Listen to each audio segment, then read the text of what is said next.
Hello everyone, আজকে আমরা দেখব অ্যাসেট কি এবং লায়াবিলিটি কি। তো প্রথমে আমি আমার স্ক্রিনটা একটু শেয়ার করে নিই জাস্ট।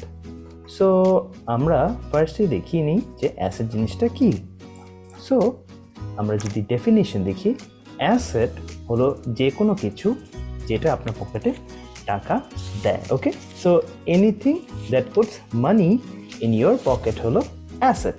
এবং ঠিক একইভাবে আমরা যদি জিজ্ঞেস করি যে তাহলে লায়াবিলিটিটা কি, লায়াবিলিটি হলো anything that tax out money from your pocket. Okay, anything, it could be anything. এটা একদম খুব সিম্পল ব্রেকডাউন করা একটা টার্মিনোলজি, যেখানে আমরা বলতে পারি যে এনিথিং যেটা আপনার পকেটে টাকা দেয় এটাই অ্যাসেট, এবং এনিথিং যেটা আপনার পকেট থেকে টাকা বের করে নেয় এটাকে বলা হয় লায়াবিলিটি।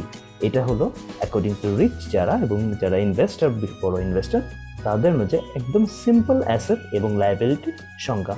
সো আমার এখানে হলো একটা প্রশ্ন, যারা যারা দেখছেন, যে যেহেতু যদি আমরা অ্যাসেট এবং লায়াবিলিটি এখন বুঝে থাকি, তাহলে আমার প্রশ্ন হলো আপনার যেই নিজের বাসাটা এবং আপনার যে গাড়িটা, এটা কি আসলে অ্যাসেট নাকি এটা লায়াবিলিটি? সো আপনারা যদি বুঝে থাকেন অ্যাসেট এবং লায়াবিলিটির সংজ্ঞাটা, তাহলে অবশ্যই আমাদেরকে মেসেজ করুন বা কমেন্ট করুন। ওকে, সো এই অ্যাসেট এবং লায়াবিলিটিটা হলো অ্যাকচুয়ালি ফাইন্যান্সিয়াল লিটারেসির একটা কোর অংশ, এবং আপনিও যদি আপনার ফাইন্যান্সিয়াল লিটারেসি এরকম ইমপ্রুভ করতে চান, তাহলে আমাদের কিন্তু এখানে স্টক মার্কেট নিয়ে 3টা কোর্স সাজানো আছে, একদম বেসিক থেকে শুরু করে অ্যাডভান্স সাজানো। সো বেসিক কোর্সটা কিন্তু financial freedom and stock investing, অর্থাৎ দুটো জিনিস আমরা কভার করি। সো আমরা যদি বেসিক কোর্স একটু দেখি, এখানে আমরা দেখতে পারবো যে আমরা শুরু করে কিন্তু ফাইন্যান্সিয়াল ফ্রিডম দিয়ে, যে আপনি কীভাবে ফাইন্যান্সিয়াল ফ্রিডম অ্যাচিভ করবেন।